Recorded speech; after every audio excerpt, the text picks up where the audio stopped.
ही झाडं म्हणजे माझ्यासाठी ऊर्जा आहेत, जगण्याची एक नवीन उमेद आहे.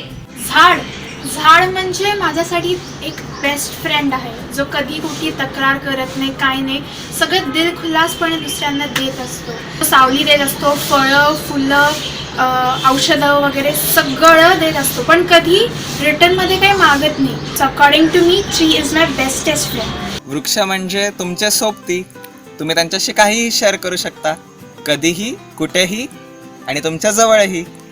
गोड फळं, सुगंधित फुलं, सावली आणि ऑक्सिजन तर झाडं देतातच, पण शेंगा कुटून हात चिकट करून दगडासारखा बॉल करण्याचा आनंद पण फक्त झाडच देऊ शकतात. माझं बालपण समृद्ध होतं अशा आठवणींमुळे. झाडांच्याबद्दल सांगायचं तर मला असं वाटतं की झाडं आपल्याशी बोलत असतात आणि आमच्या टेरेसवरती जी काही झाडं आहेत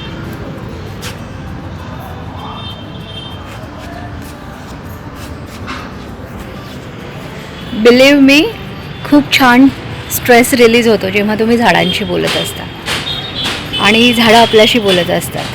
त्यामुळे असं वाटतं की झाडं आपली सोबती आहेत यार, तोडायची कशाला ना त्यांना. खूप जगूया झाडांना आणि आपणही जगूया. वृक्ष म्हणजे माझ्यासाठी सर्वात जवळचा मित्र, ज्याच्याशी मी मनमोकळेपणाने कधीही बोलू शकते आणि ज्याच्या सानिध्यात आल्यानंतर मनाचा थकवा असा क्षणात दूर होतो आणि आपल्याला भरभरून एनर्जी मिळते. पण मंडळी, या वृक्षांच्या सहवासात तुम्हाला जर तो खराखुरा अनुभव घ्यायचा असेल ना, तर मी अगदी आग्रहाने तुम्हाला सांगते की तुम्ही ओम स्वामी समर्थ साधना केंद्रामध्ये येऊन बघा. इथे आल्यानंतर ना इथल्या वृक्षांवर खरंच प्रेम करावं असं वाटतं, कारण काकांनी इथल्या प्रत्येक वृक्षांवर तसे संस्कार केलेले आहेत. लहान मुलांवर संस्कार जसे करतो तसे वृक्षांवर संस्कार केलेले आहेत आणि इथे त्यांनी ही एवढी मोठी संस्कारित अशी वनसंपदा निर्माण केलेली आहे. आणि संस्कारित वृक्षाखाली बसून केलेली साधना याचा अनुभव काही औरच असणार आहे. मला असं वाटतं तुम्ही प्रत्येकाने हा एक्सपिरियन्स घेतला पाहिजे. त्यासाठी तुम्ही आमच्या केंद्राला जरूर भेट द्या. तर मंडळी, आत्तापर्यंतच्या एपिसोडमध्ये जोशी काकांनी आपल्याला नक्षत्रवन, बोधिवन, गणेशपत्रीवन या वनांविषयी थोडक्यात माहिती दिली. 2018 काकांनी सुंदरपैकी देवराई निर्माण केली आहे आणि या देवराईमध्ये काकांनी विविध प्रकारची झाडं लावली आहेत. तर याच देवराईविषयी अजून जाणून घेऊया जोशी काकांकडून. नमस्कार मंडळी, आज रविवार, खास भेटायला तुम्हाला आलोय. मंडळी, आज मी देवराईमध्ये बसलोय बघा. ह्या देवराईमध्ये आज विशेष म्हणजे हा आमचा भद्राक्ष आहे. ह्या भद्राक्षाला मोहर आलाय. तुम्ही बघत असाल ह्याला मोहर आलाय म्हणजे आता ह्याला भद्राक्ष लागायला लागतील. रुद्राक्ष, मंद्राक्ष, भद्राक्ष अशा 3 जाती आहेत. पण ह्या तिन्ही जातींमध्ये आमच्याकडे तिन्ही जातींना आत्ता फुलं यायला लागली आहेत, म्हणजे फळं नक्कीच येणार. या देवराईमध्ये अनेक झाडं आहेत. मी आज सकाळी इथं आलो आहे. रोजच येतो मी. प्रत्येक झाडाशी गप्पा माराव्या लागतात आम्हाला, प्रत्येक झाडाची विचारपूस करावी लागते. पण आज इथं आल्यानंतर जरा छान वाटलं की आमच्याकडे भद्राक्षाला मोहर आला आहे, म्हणजे फुलं यायला लागलीत त्याला, म्हणजे काही दिवसांनी ह्याला फळं पण लागतील. तुम्ही जरूर बघायला या. हा एवढासा छोटासा आहे, पण ह्याच्यावर मंत्रशास्त्र आणि कॉस्मिक हिलिंगनी ह्याच्यावर आम्ही प्रयोग केलेत. आणि हे झाड इतकं सुंदर शिकलेलं आहे. तशी सगळीच झाडं शिकतात आमच्याकडे, हेही झाड शिकलेलं आहे. तर आज या ठिकाणी देवराईमध्ये या इथे आवळा आहे, अनेक झाडं आहेत इथे. त्याच्यामध्ये कृष्णवड आहे, गोरखचिंच आहे, अनेक वेगवेगळे कदंब आहे, बंडलखंडू आहे. अशी जी नवीन नावं जी आहेत त्याच्यामध्ये दिली जातात ती सगळी झाडं, ह्याच्या खंडू चक्का वगैरे अशी झाडं जी आहेत ती पण आमच्याकडे आहेत. इथे शिंदीची झाडं आहेत. ह्या देवराईमध्ये आत्ता खूप सुंदर फ्लॉवरिंगवर आहे ही देवराई. आणि ह्याच्यामध्ये विविध झाडांना विविध फुलं यायला लागलीत. म्हणजे जसं ड्रॅगन फ्रूट पण इथं आम्ही लावलं आहे, तेही चांगलं तऱ्हेने इथं उमलतं आहे, वाढतं आहे चांगलं. ह्या सगळ्याची काळजी घ्यायला लागते. आता थंडी आहे, ह्या थंडीच्या सीझनमध्येच खरं तर ह्याला मोहर यायला लागतो आणि आता तो लागलेला आहे. आता काही दिवसांनी तुम्हाला दुसऱ्या रुद्राक्षाला पण मोहर लागलेलं तुम्हाला दिसेल. मग या इथे बारकावरची झाडं आहेत त्यांना फळं लागलेली तुम्हाला दिसेल. इथं आमलकी म्हणून आहे, त्या आमलकीला आता ऑलरेडी फळं लागली आहेत.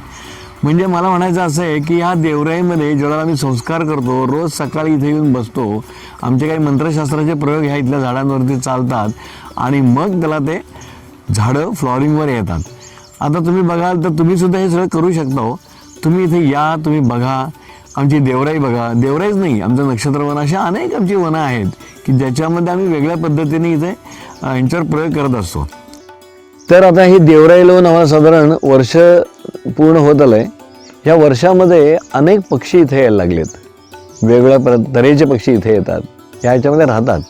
मोरसुद्धा इथे येतात आणि मोरसुद्धा इथे राहायला लागलेत ह्या वेगवेगळ्या झाडांच्या ह्याच्यामध्ये. मला असं म्हणायचं की आपल्यापेक्षा सुद्धा प्राण्यांना जास्त कळतं.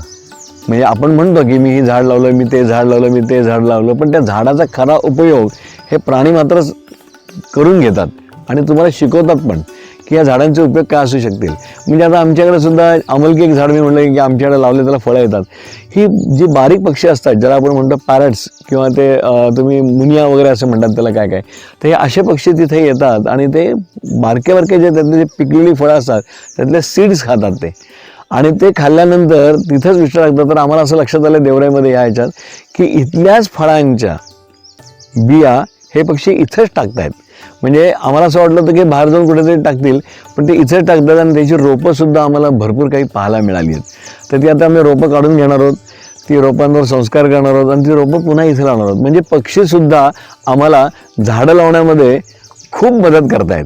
म्हणजे वनसंवर्धन ज्याला आपण म्हणतो तसं पक्षीसुद्धा आम्हाला मदत करायला लागलेत, प्राणी पण आम्हाला खूप मदत करायला लागलेत. तर मंडळी, तुम्ही ह्या नवीन वर्षामध्ये एखादा तरी झाड लावावं असं वाटतंय. एखादं म्हणजे भरपूर लावा, पण नाहीच जमलं तर एक लावायला तुम्हाला काहीच हरकत नाही. 19 साल आले तर मला असं वाटतं की सगळ्यांनी याच्यावर नीट विचार करायला पाहिजे. ग्लोबल वॉर्मिंगवरती लोक नुसतंच म्हणतात खूप उन्हाळा झाला आहे, खूप उन्हाळा झाला आहे, खूप उन्हाळा झाला आहे. निसर्ग बिघडत चालला आहे. निसर्ग नाही बिघडला हो, तुम्ही आम्ही निसर्गाला बिघडवलं आहे. प्रयत्न करूयात या 2019मध्ये खूप वृक्ष लावण्याचा आणि निसर्गाचं संतुलन नीट ठेवण्याचा. हे आपणच करू शकतो, तुम्ही करू शकतात. प्राणी मात्रही आम्हाला मदत करतात, तर तुम्ही का करू नये. धन्यवाद. तर मंडळी, जाता जाता तुमच्यासाठी एक खुश खबर आहे, तीही ऐकूया आपण जोशी काकांकडून. नमस्कार मंडळी, तुम्हाला एक आनंदाची बातमी सांगायची आहे.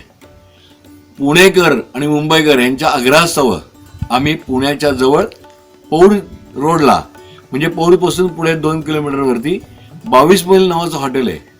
तिथून आतमध्ये डाव्या हाताला गेलात की पुढे 2 किलोमीटरवरती खेसरी गाव आहे. त्या खेसरी गावामध्ये आम्ही स्पिरिच्युअल सेंटर नंबर 2, म्हणजे एक आमचं इथं ओम स्वामी समर्थ साधना केंद्र एक आहेच आहे, पण दुसरं आम्ही लोकांना जवळ पडावं, लोकांना त्याचा लाभ घेता यावा म्हणून आम्ही त्या ठिकाणी खेसरी गावामध्ये ओम स्वामी समर्थ साधना केंद्राचं दुसरं पुष्प, आपण दुसरं विभाग ते आम्ही चालू करत आहोत. त्याच्यामध्ये ओंकार साधना, कॉस्मिक हिलिंग, त्राटक साधना, षडचक्र साधना, अशा अनेक साधना, डीप मेडिटेशन वगैरे सगळे कोर्सेस आम्ही लोकांच्या आग्रहास्तव त्या ठिकाणी आम्ही घेणार आहोत. तर स्पिरिच्युअल सेंटर म्हणून तुम्हाला ते दिसेल, तुम्हाला यूट्यूबवर पण ते दिसेल आणि त्याचे संबंध व्यवस्थापन प्रशांत कुलकर्णी आणि सुजाता तांबे ह्या दोघं जण ते बघणार आहेत. त्याचे फोन नंबर तुम्हाला आम्ही देणारच आहोत. कोणाला काही ह्याबद्दल शिकायचं असेल, नवीन काही आणखीन काही शिकायचं असेल, तुम्ही ह्या 2 लोकांशी संपर्क साधा आणि बघा तुम्हाला काय आनंद मिळतो किंवा आनंद घेता येतो. ते पुण्यापासून अगदीच जवळ 45 मिनिटाच्या अंतरावर आम्ही आहोत. धन्यवाद. तर मंडळी, कशी वाटली आनंदाची बातमी? मला असं वाटतं तुम्ही प्रत्येकाने या संधीचा लाभ घ्यायलाच हवा. त्यासाठी तुम्हाला या क्रमांकावर संपर्क साधावा लागेल.